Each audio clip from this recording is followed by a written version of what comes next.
Hi, good afternoon, and welcome to my session about high-performance database, or about highly performant database, how to get there, and once we get there, how to keep the database performant. In a nutshell, this will be our agenda for, I was going to say today, but for next hour.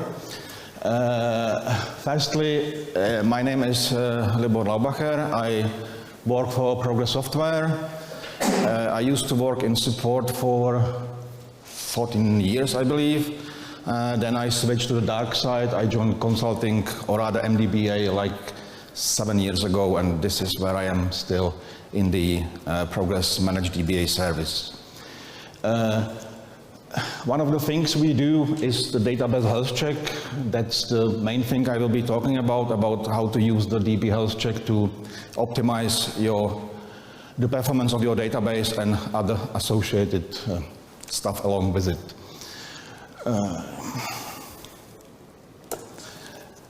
Before we really start, I would like to say that the database health check, or the database tuning, or whatever you call it, everybody calls it differently. It's a process, or rather continuous process. It's not an event. It's not like you can come and go and within 5 minutes you say, oh, this is what you need to change and be done with it. No, it's usually a process that takes few days, depends on what the issue is, and then once you kind of make all the optimizations, you are bound to repeat it or keep the process going so the database wouldn't slip. It's like you can compare it to the situation when you get a new car. You get a new car, you get a new database. Everything is fine and dandy. Everything works. The car is fine. But unless you start maintaining your car, it might start breaking down. You need to replace spark plugs. You need to replace air filters. If you don't change your oil, I think the car will stop at some point. This slide is actually quite funny for me because myself, I don't have a car and I don't even have a driving license. But I would assume that when you don't change the car, or when you don't change the oil, or when you don't maintain the brakes, the car will eventually stop running or working for you. That's the same with the database. You need to keep monitoring it. You need to make sure you are not. You need to make sure you are not running out of disk space in case you add a new application module. You might start needing more data, using more disk space. You might need to monitor for long transactions and stuff like that. My point is, you are never done. So what is the database health check? As I said, I am a member of the MDBA team. Primarily what we do is we look after the customer systems. We are being outsourced as being their DBAs. But one other thing we do is we do health checks. Customer comes to us like, I want to make sure that my database is optimized, can you please do a health check? Or they can come every Friday between 2 and 4 p.m. my database is really slow, can you help us? So during the health checks we usually you always find something. We usually find many issues. Then once we get the data, process them, analyze them, we write a report, and we discuss it with the customer. We provide the findings, and then we are also available to help to make the changes. We don't have to, we can.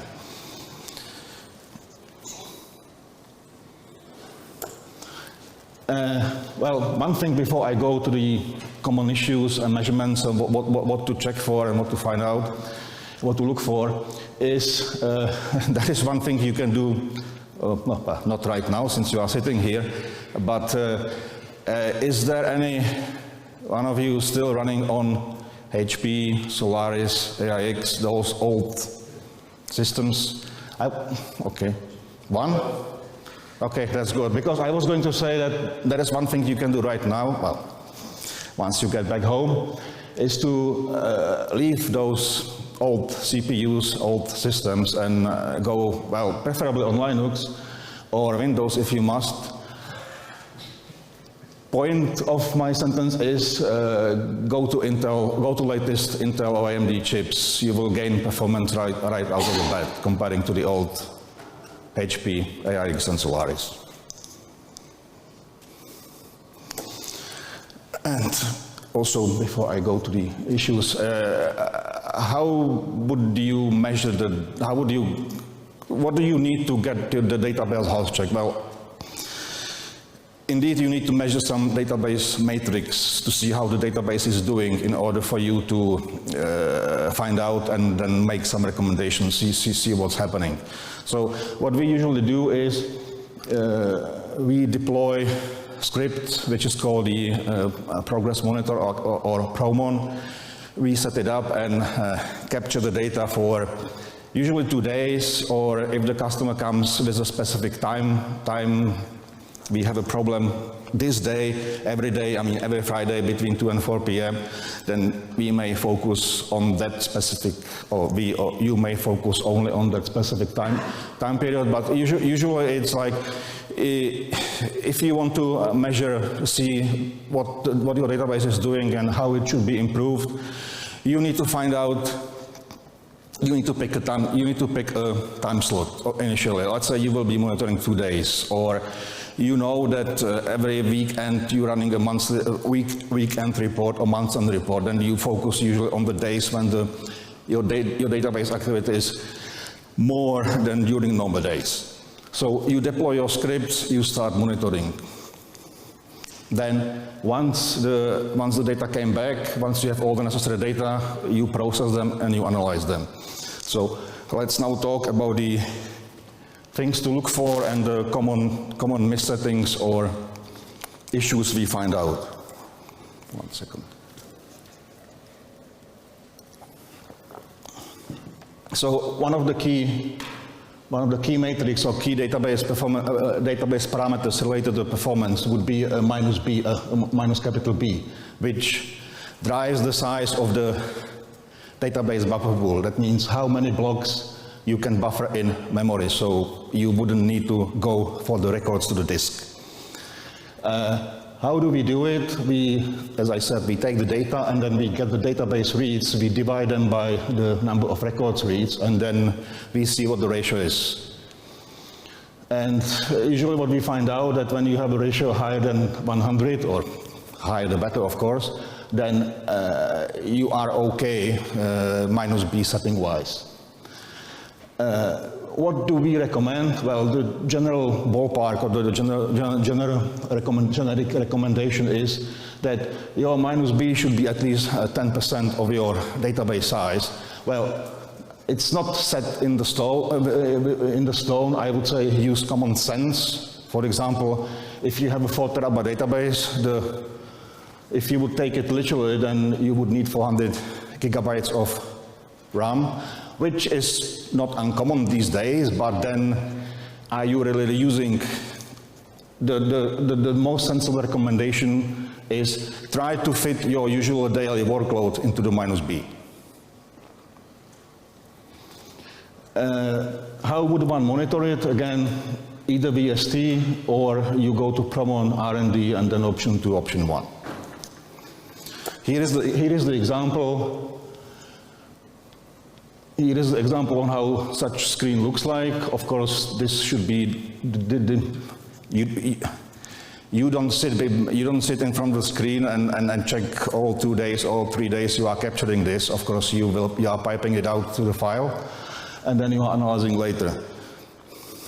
So as I said, we look for the activity on the screen and then get the record reads and the DB reads. In this particular case, the example was, the values were 92,000 and 4,700. So if you divide the DB reads by the record reads, you get the ratio of 19, which kind of means that for every 19 records I'm fetching it from the database, or I'm trying to fetch from the database, I need to go to the disk. You think, is it good, is it bad, should be improved? Well, it should be obviously improved, right?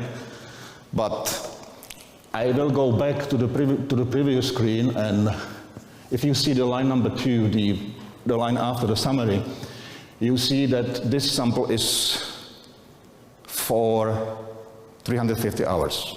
which I believe is, what, 15 days, 16 days, give or take. So from the what I'm trying to say here is, in case you get the initial, this was the initial Promon screen. It's kind of useless to take into account the data for 2 weeks. So you would need to discard the initial sample and then basically only take the data which came out during your sampling period. And also, yeah. Hit ratio greater than 100%. It's not in percent. It's if I go back, you are talking about the buffer hits in the left down corner, right? That's I can understand. I can see where you're coming from, because what I said about buffer hits exactly matches the buffer hits over here. That's not what we are taking into account. We are taking the DB reads, dividing by record reads, and then that will give you the ratio. It's okay, Libor. Yeah. If I'm not with the mic, can you then repeat the question?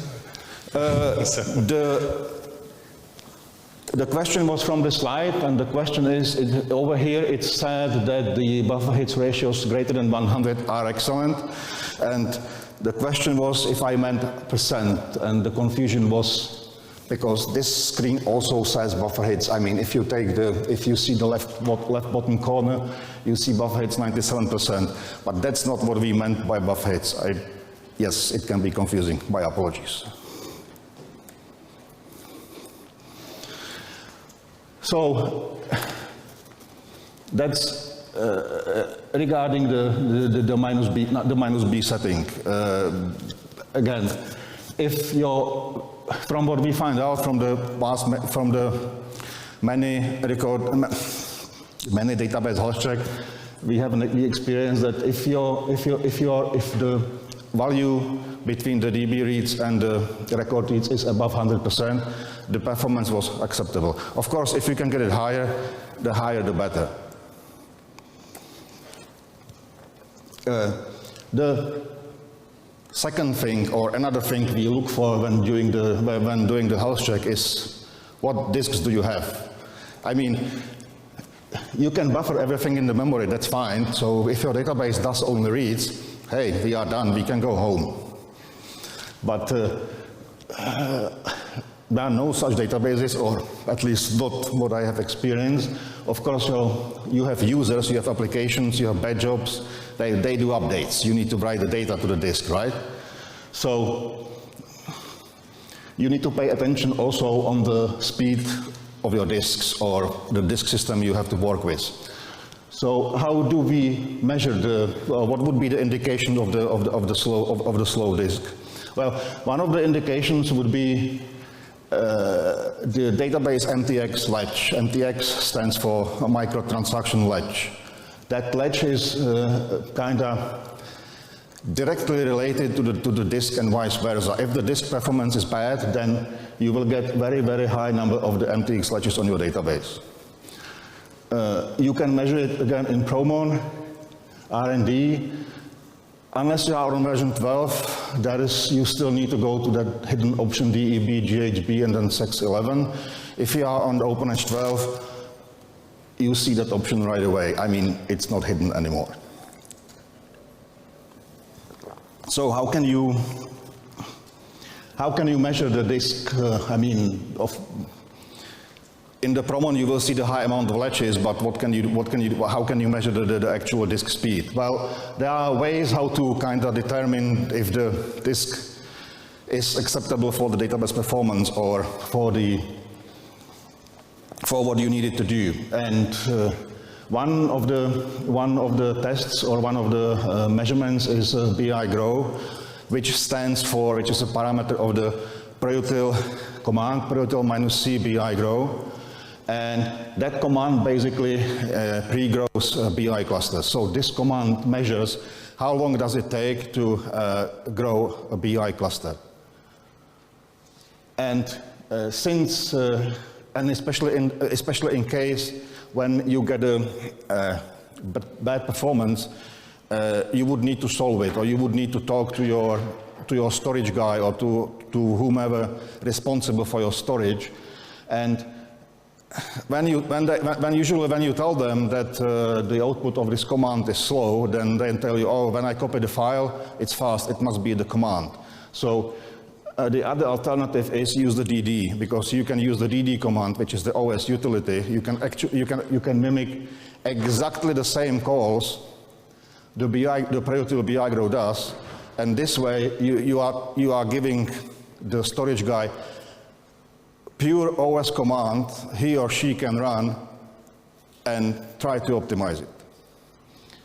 So, well, what do we recommend? Well, of course, get the fastest disk as possible, or configure the disk array in the best possible manner, which used to be RAID 10, but nowadays, well, it is still RAID 10, of course, but what I'm trying to say is, if you have a all flash, then, I mean SSDs, then what we find out that if you do a simple RAID 1, then it's enough, and you won't be wasting half of your disks.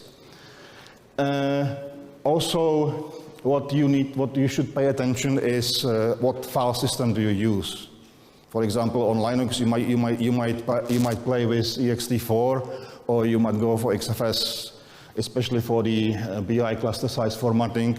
It turns out that the XFS performs faster than ext4, but again, your mileage or kilometers might vary. But it has been my experience that XFS outperforms ext4 on Linux in terms of formatting the BI clusters.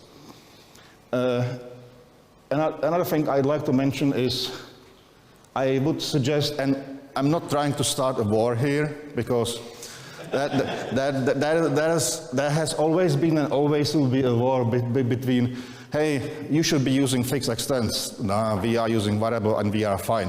And that's fine if you are okay with the performance you have while on variable. I respect that, I accept that, it's your decision, it's your system. But I'd like to point out one thing, and that's related to the MTX ledge. That ledge is being held on the number of occasions. For example, when there's a quiet point, when you online enable AI, when you online enable encryption, or when you do a backup and during the backup of the BI phase. Well, that's fine. You don't do this very often, right? I mean, once a day, backup-wise. But the MTX ledge is also held, for example, if you have an OpenEdge application. Anybody here OpenEdge application? 2, 3, okay. 4, oh, okay, thank you. If you have an OpenEdge application, the MTX ledge is also held when you create an index or when you delete an index. I mean, not the index, but the index entry. Only when you have an OpenEdge application. When you have a normal non-OpenEdge application, that's not the case. And also, the MTX is being held when the AI or BI nodes are being copied to the AI and BI buffers, which is dash AI buffs, dash BI buffs. So, in case you have a variable extent, and let's take AI extent as an example, I just said that when the AI node is being copied to the AI buffer, there is an MTX ledge being held. When you are writing to the AI buffer, you will be extending the AI file, if it's not fixed. And this is the disk I/O operation, and it will take some time. However time, it depends purely on your disk speed. But my point is, it will be millisecond, nanosecond longer than it could have been if you were using fixed extents. So that's my piece on fixed variable. And also, I'd like to point out one thing. If you are on Windows and using OpenEdge application, I would highly recommend setting up AI files to be fixed. you will see that the performance of your database on the source side has improved. And also, in this case, we are waiving this here, but we had the case like that 2 years ago, so it's confirmed in the real time. Actually, there was a performance problem where creating of the record took, well, not a record, there was a batch which was taking 10,000s of records, and until we switched to the, what I'm trying to say that there was a benchmark, the AI variable files weren't able to keep up. We switched to AI, to fixed AI extents, and the performance went back to normal. Yeah. Was that because of the underlying disk IO subsystem that was not as good as it could have been, or it's a generalized comment whether you're on flash or SSD or spinning Rust? The question is if it's like a generalized statement or if it was kind of related to the array. My opinion was it was related to the array. There was maybe some cache wasn't enough or whatever. So I wouldn't generalize it. It happens sometimes. Sometimes you don't get to the bottom of it. You just know when you go here, then it will fix the problem. But then the problem with these cases is, I mean, I would of course love to get to the bottom of everything. I mean, here, because then you know what the problem is. But I mean, you know that the same way as I do. Once you fix the stuff, once the stuff works, then there is a less cooperation from somebody else to give you the help you need to find out what was wrong. So it's not always possible to find out.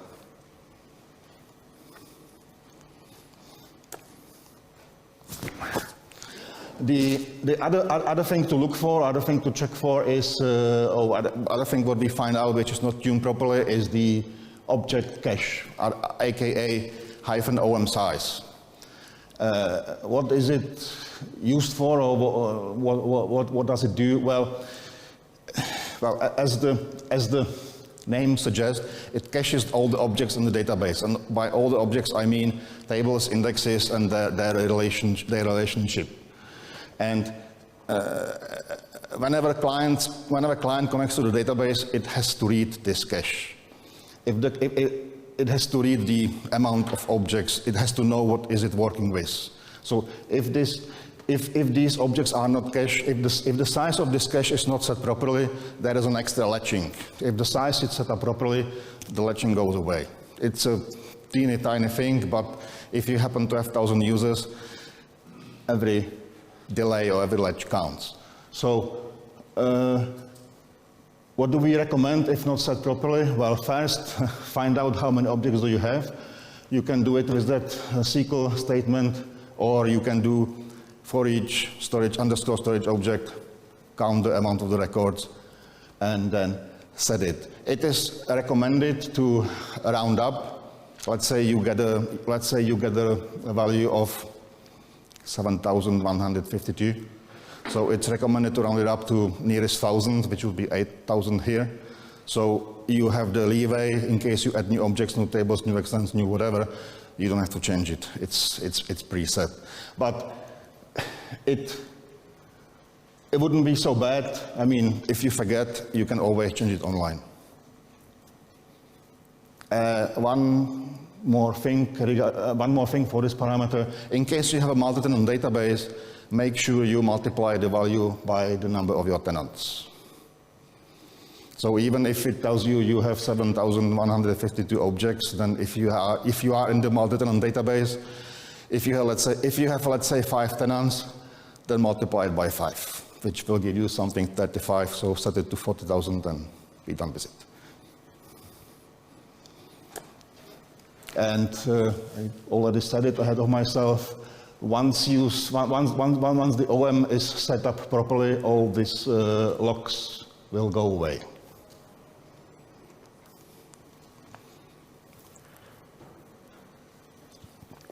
And again, you can set it up online using -c increase 2 parameter. Another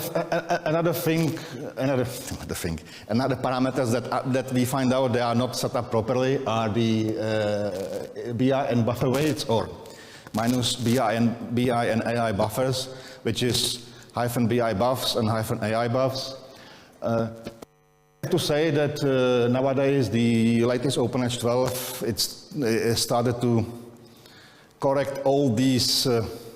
Is doing much better thing than, let's say, OpenEdge 11 and the previous OpenEdges, because now with OpenEdge 12, bunch of these parameters now have a new default value, which is kind of getting to what it should be out of the box.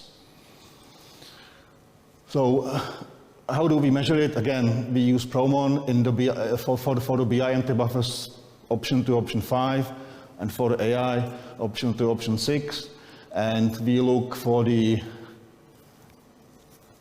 I will actually switch to the next slide, MTBI buffer weights, and actually this is BI, so MTBI buffer weights. If you see a weight here, that would imply you would need to increase the -BI buffs parameter. And the same would go for the, same would go for the AI screen from Promon, but you would look for a different string. My recommendation, if not set, it's start with value of 100, and then if you still see a weight, increase it by another 100. But usually what I find out that values between 1 and 200 are suitable for the most. With emphasis most, not all. And again, the same way for as the -OM size, the -BI buffs and -AI buffs can be tuned up online using the -C increase 2 parameter. Another thing what we find out when doing the health check is that the customers are still not using the type 2 area. Anybody here still on type 1? Okay, well then I suppose I can skip this slide, but quickly you can find out if you have type 1 or type 2 by running the ProStack list or ProStack statistics. Well, there are many ways. And what you look for is the highlighted setting after the semicolon, and which defines the blocks per cluster. If it's higher than 1, then you are on the type 2. Well, if you are not on type 2, then the only way, not the only way, but the recommended way to get to type 2 would be dump and load. That's what I would recommend if your whole database will be type 1. In case you have like 1, 2, 3 tables, you might consider table move. And how would you monitor it? Well, you wouldn't. Once you get there, don't leave. Stay there. Anybody? Hotel California protocol, or was it too much?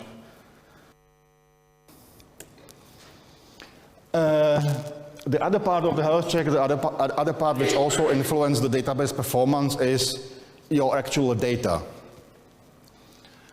And data table-wise or data index-wise. I mean, you also need to check for, are my tables fragmented?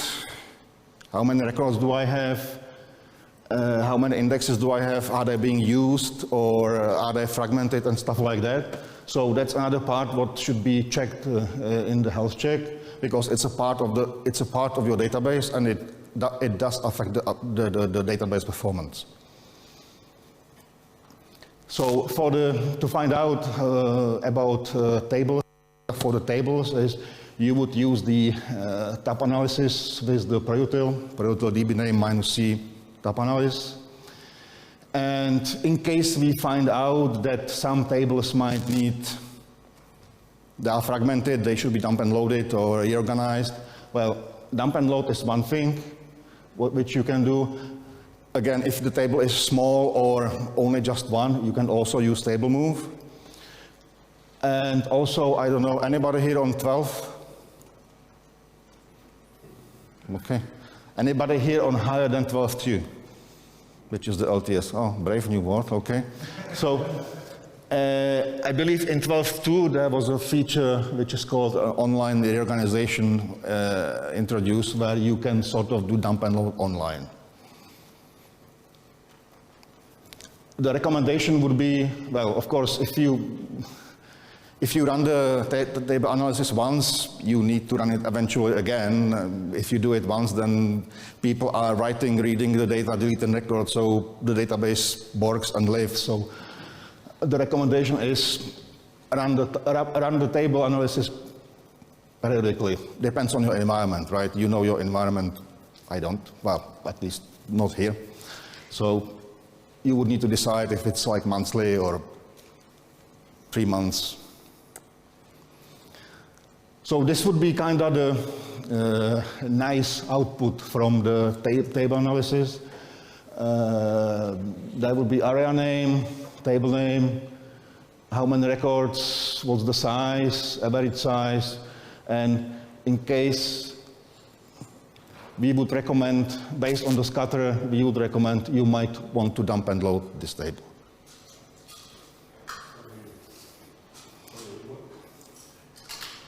We have a question from the online about the settings of the rows per block.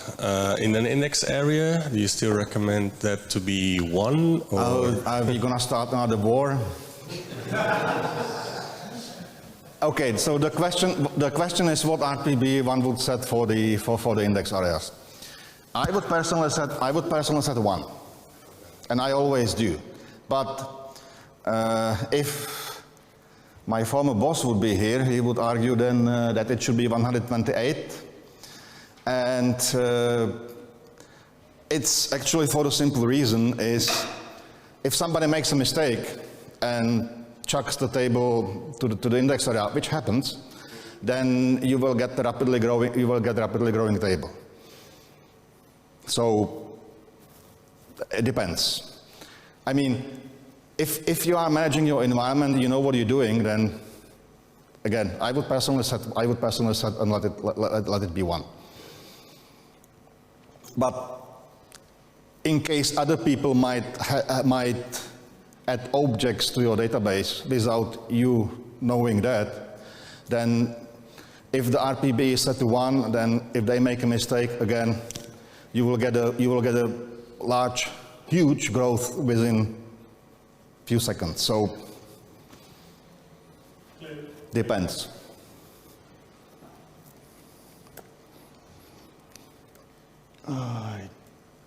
Right. So the same thing you do for your tables, you also need to do for indexes. Well, you should do for your indexes.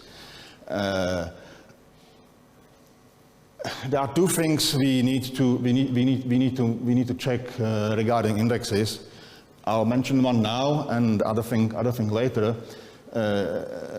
In order to get the data information about how utilized are your indexes, you run the index analysis, you run the EDX analysis command, to dbname -c EDX analysis. Actually, I think there is a typo, the D shouldn't be here, so it's just IX analysis. But that doesn't matter that much. And the suggestion is, if you find an index, well, reasonably large index, of course, if your index has 10 bytes, doesn't really matter.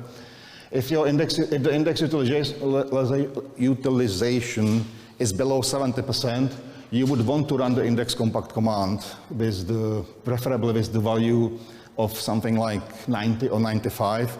You don't want to compact the index to 100 because then you have all the indexes tightly coupled. So when you do a write for the database engine to make a space for the new index, it would need to do an index split, and index split is a very expensive operation for the database. So when you are compacting indexes, make sure you don't use the value 100, use 90 or 95. Leave some space in the index block so it has a capacity to grow without the need for the index split.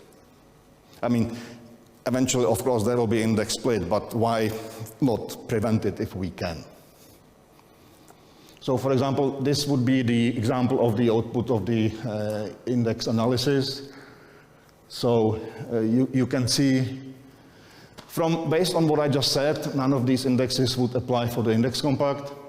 But just to give an example why you should do that, I mean, one thing is, when I read the blog, I want to read as much as data as possible, right? So I don't want to waste any data. So let's take the first index. Well, first index are both index.name, but let's take the first row from the table. You see the index has 600,000 blocks and is utilized from 80%. So that means that 20% of the data is wasted. So if I would be reading the whole index to the buffer pool, I would also be wasting space in the buffer pool. That's one thing. And it's going to take me more I/O to get the whole index than it would have taken me if it would have been utilized 95%, for example. So that's two reasons why you would want to check for this periodically and make sure that if you find out the index which is fragmented, run the index compact. It can be done online, although I would kind of suggest or prefer to run it outside of major business hours, but it can be done online, and it does run online, no issue.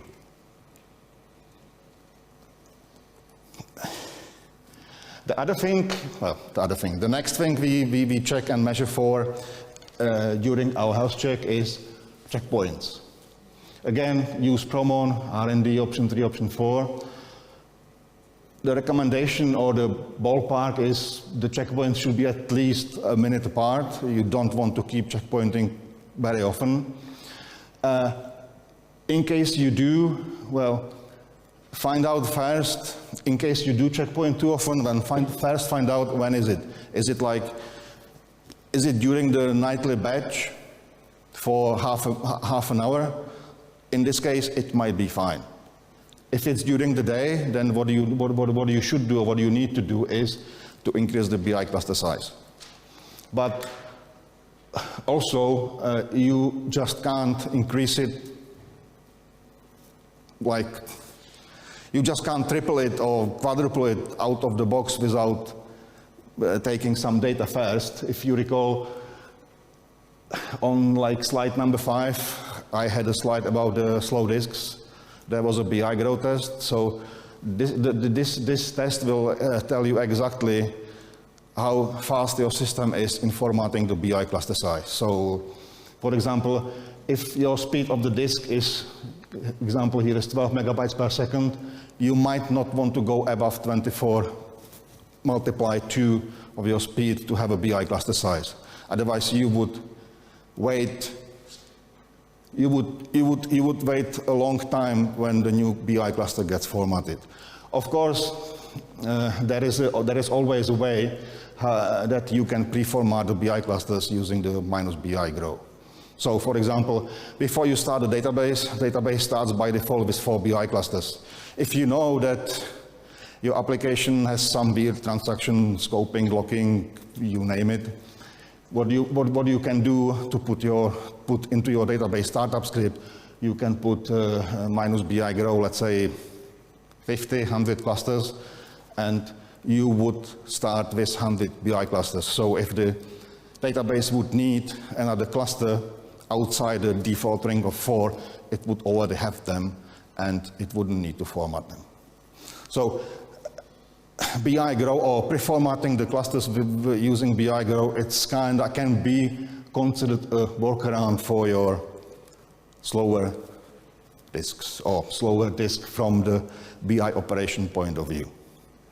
A question, is there anybody here running on Azure? Okay, no, thank you. The reason why I'm asking is that Azure has a particularly slow BI grow, formatting the BI cluster size. So I was wondering if anybody here runs on Azure, what the experience is. On what kind of disk? Premium SSD. The question was, Paul asked, is in Azure you can have like 3 or 4 types of disks. Paul asked what type of disks? Premium Azure. Sorry, Premium SSD. The best they offer.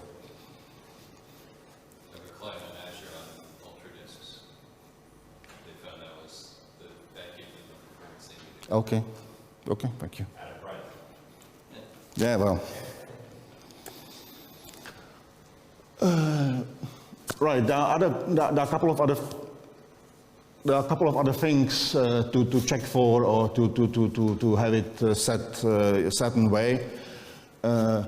If you have an enterprise database, well, you should have. Always enable large files. I think OpenH12 does it by default anyway. Make sure your AI and BI block sizes are the same and set to 16K. It's especially important for the replication, because it can send, when you are using OpenH application, because it can send the double of amount of the data or AI nodes over the wire. Make sure you run the database background processes, especially the BI, AI, and APWs. You will take a work away from the broker. If you don't run them, broker has to do the job. And again, if you don't run BI and AIW, you expose yourself to the risk of holding the MTX sledge, the one we started with, longer than you should, or longer than you could have. Last but not least, also, I know it's a boring and time-consuming part, always check for the errors in the log file.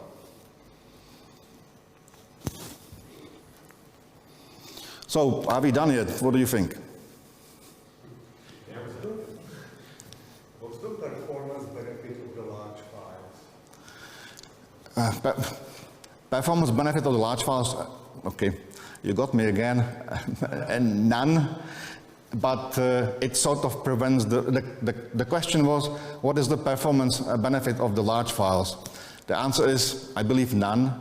It's more of a convenience, because when you have a large files enabled, of course, you can have your extent to grow over 2 gig. So, for example, if your database is 100 gig size, then you don't need to struggle with 52 gigabytes extents as you would have to. So, but yes, performance, none. Okay, thank you. Good answer. But if you have smaller files, you have more files, and so you're going to have more file handles. So that's the difference. Yeah, okay. So, are we done yet? What do you think? Okay, Paul is shaking his hand. No, well, no, we're not done yet. So we just kind of talk about database only. So let's say we have a perfectly tuned, relatively perfectly tuned database. We have a reasonably okay disks.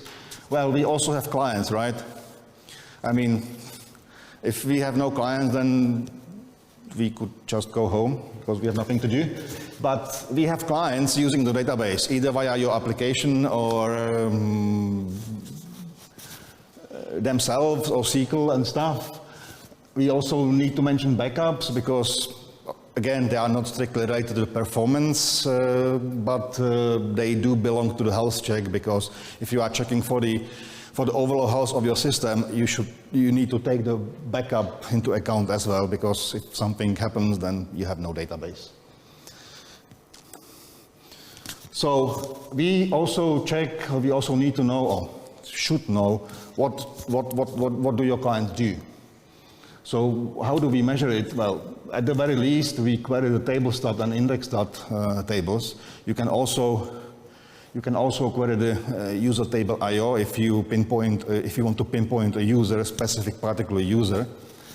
And we look for how many CRUD operations they do, and how many OS reads they do. And we also look for unused indexes. Why that would be important? Well, recently I did one for the customer, and one table had 20 indexes. And what we find out during the check is that only 3 of them are being read. So I did ask them, here, what are you doing with those 70 indexes? They were not touched. They checked, oh, we forgot to delete them. So we inactivated them, and they are making, regardless whether you use the index or not, in case, as long as the index is active and you create the records, all the index entries are being updated, in this case unnecessary. And anyone here with the SQL clients, business intelligence, as you probably know, you can have your database perfectly well tuned, perfectly fast disk. As long as you let BI developers querying it, they do strange things, to put it in the polite way. So what do we recommend usually to the customer with the SQL clients, I mean with the BI developers?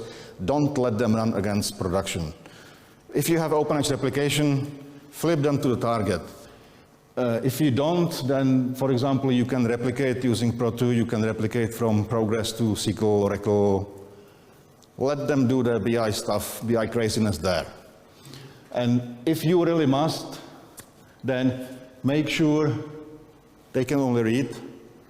Make sure they are using the read uncommitted. And also, and that's also a new feature of the driver, there is a query timeout. If their query is longer than, I don't know, half an hour, bye-bye. So that's what I said, what we recommend depends what the customers do. Also, you need to have a context. I mean, for example, this is the output of the day table stat per day of one of the customer database I was doing. Well, I hope I won't get sued for the GDPR since I left the table names. Anyway, so over here you see that there is one table which is doing the most reads. Actually, there are two things we usually look. First is the amount of the data, and also the fourth column is, you see, it's the ratio.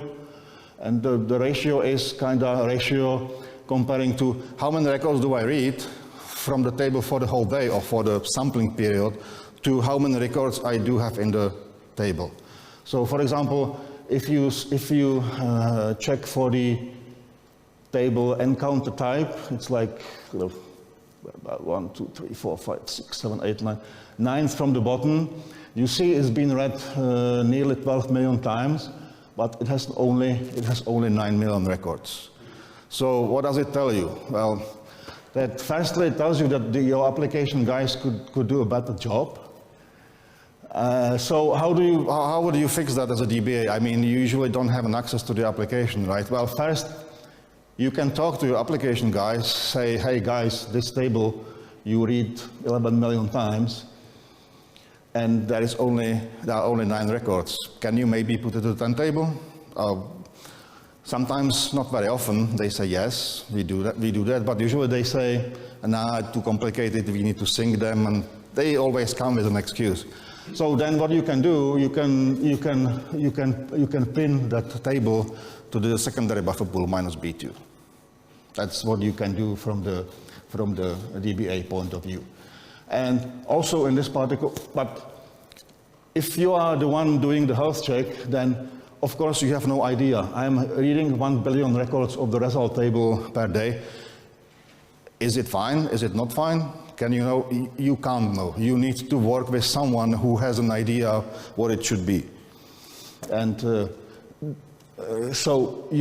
what it helps is that you drill down and visualize and compare. Well, you probably noticed this output is from Grafana, but there is Grafana, Kibana, and other stuff, even Excel can do that, which can help you visualize. So I actually showed that to the customer, and they said, oh, this is from the batch that should have been disabled 2 months ago. So they disable it, and bang, 1 billion reads per day gone. But sometimes they say, yes, this is what our application does, what our application needs, and that's it.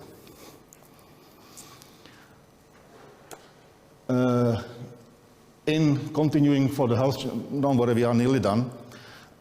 In continuing for the health check, again, not strictly related to the performance, but to the overall health check of your system is, we look for the backup, how frequently you take backups, if you have AI. We also check for the open applications. What do we recommend? Well, again, depends, but at the very least, you must have AI. Is there anybody not running AI? Oh, okay, very good. You need to run AI. I don't think I have to stress this again and again. You need to choose the RPO, well, recovery point objective. Well, in this case, the AI switch that fits your business. You should also have a DR machine. If your primary blows up or gets a missile or grenade, I don't know, fire, then you need to have a room or VM or other machine where your business can continue. You can achieve the synchronization at least two ways. You can go for the old AI or forward, or you can go ahead with the open application. But first, but most important, document it, publish it somewhere so people know what to do and test it. You wouldn't believe how many, if I ask the customer, did you ever tested it? No. If you don't test your DR, you never know. And this is actually not what we check during our MDBA health check. This is very much related to the performance, and this comes actually from my personal experience. Unfortunately, the antivirus, the security is becoming more and more critical. The customers are, well, I was going to say customers are becoming more and more paranoid, but you are the customer, so I do apologize. There is more and more pressure on the IT to put antivirus everywhere. Antivirus, anti-malware, security endpoint, you name it. And what actually happened on the system I am actually managing, there was antivirus installed. And I will skip to the next slide and then I will come back. I will describe what the upper line shows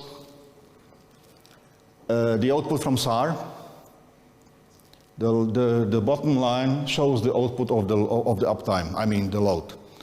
Can you tell me which one, left or right, is with and without the antivirus?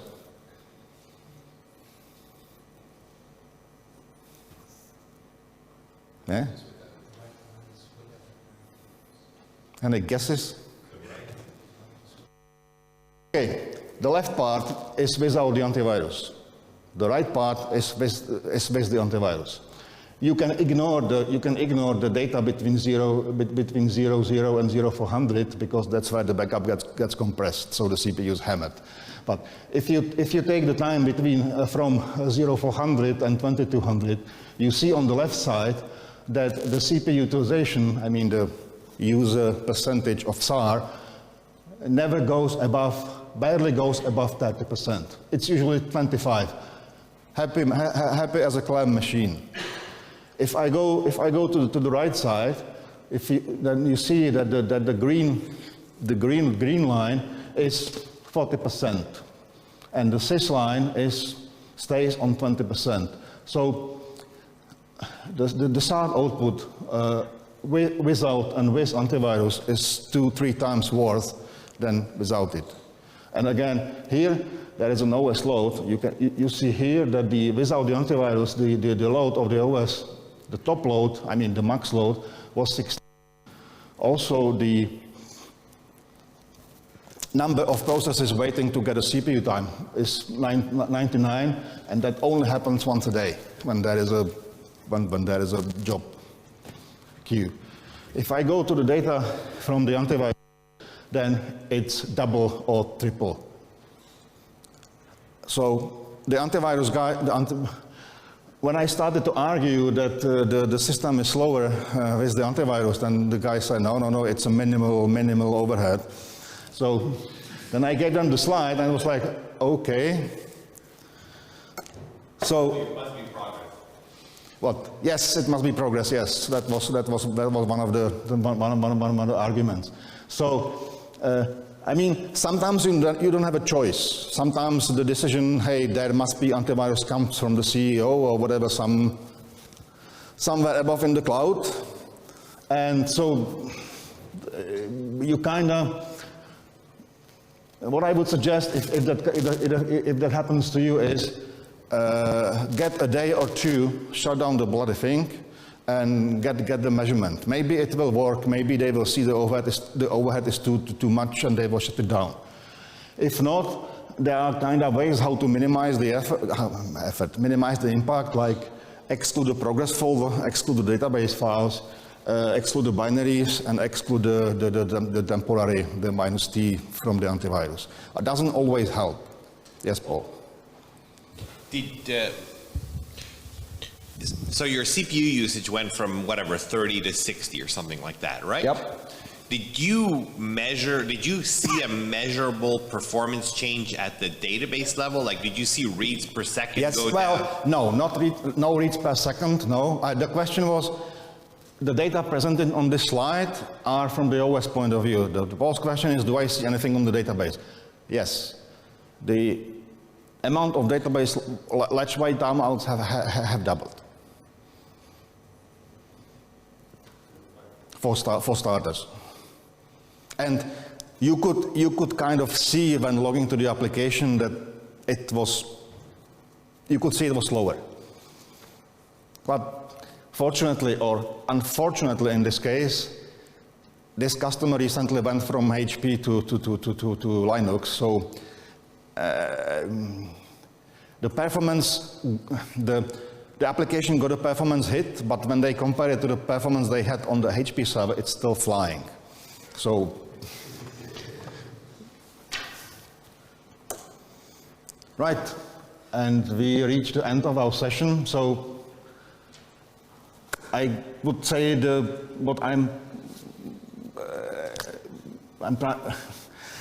outcome I'm trying to say is, or the main thought is, you should always monitor your database. I mean, even if it's optimized or believe it's optimized, or it just recently has become optimized, the work doesn't end there. You need to keep capturing the performance data and keep analyzing them if you want to make sure that you do your job properly, I would say even. Any questions? From the online public, it says antivirus is essential, but fortunately, in general, no problem with the progress database if it is started. I've seen malware stop a Microsoft SQL database and infect it. So thank God we're using OpenEdge. Was that a question? No, it's not. No, it was not a question. It was just a compliment. So do we have questions? If there are no more questions, I can't believe I managed to talk whole 60 minutes. 2 minutes. Thank you.